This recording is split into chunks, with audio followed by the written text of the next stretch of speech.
Hello everyone, this is Kevin Morsfield from Autodesk. I'm a technical sales specialist for the Netfabb software. And today I wanted to make a quick video just to show you one of our ways of nesting parts, particularly the Monte Carlo 3D nester.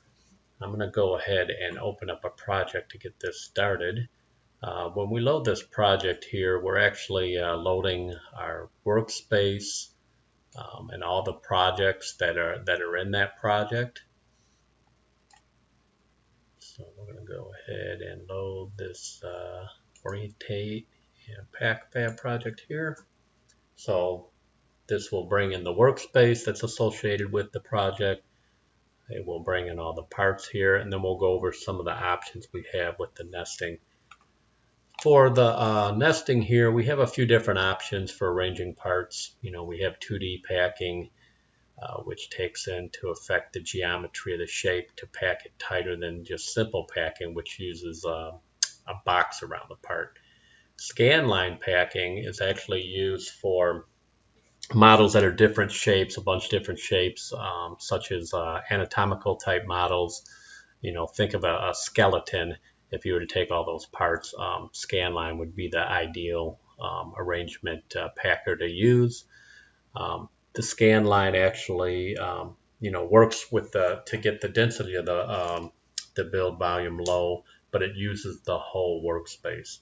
So for this particular project I have up, we're going to go ahead and use Monte Carlo. Monte Carlo is a packer that will utilize packing where if you have one big part, you can proprietize it and actually have it nest first, and then you nest all the other small parts around it. So let me go ahead and move this part here into our custom SLS workspace here.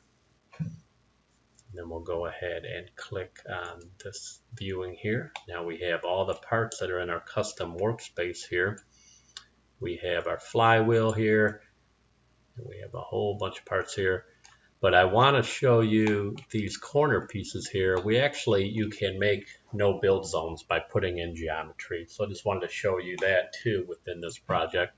So I'm going to go ahead, let me just rotate this so we can see it nest there. We're going to go ahead and go into our Monte Carlo 3D packer, and we're going to go and make those four corners no build zones. And we're also going to make this flywheel be the first part that nests, because we can make those settings here for individual parts to be nested first. And we do that by going to our parts table tab here, and we can slide down all the way here. We have some different settings here. We have the volume, no build zone, priority, and rotation. So you can set parts such as this flywheel to, if I wanted to have it in this orientation, I could just say no rotation on it. So I'm going to go ahead down to the last part here. That's the flywheel part. And we're going to go and set a priority here. And you can just right click on here. Lowest being, it'll do the part last, but we want this to be the highest. So the priority is to nest that flywheel first, and then nest all the other parts around it. So these other parts, the no build zones, just to show you that you can easily make a no build zone with geometry. We've named the parts no build zones here. I can go to the no build tab here, and I can select these four parts here, and then just right click and make that yes. Now there'll be no build zones. I'll go back to my settings here, and we have different settings. This performance slider is just a basically, if you slide it all the way here, it'll nest really quick, but may not be as accurate. So we're going to go ahead and slide it over here, and we're going to leave it at 1 millimeter for the spacing in between the parts. We actually have some other settings here that I will explain as this is nesting, but let's go ahead and slide this over here, and we'll hit start packing, and it's going to go ahead and remember that I told those four corner parts to be no build zones, and it's going to make priority the flywheel for the other parts to nest around it.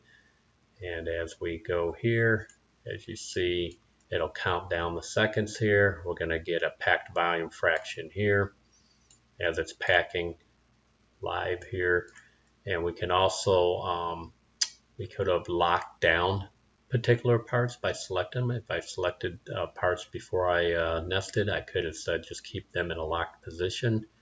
We can do arbitrary, which I picked to rotate all the parts. No rotation. We can limit the height of the build volume if need be. And as you see, the parts are nesting pretty quick. And I can stop this packer anytime I want and keep what I see on the screen, but I'm going to let it go ahead and finish. It takes a little bit over a minute here.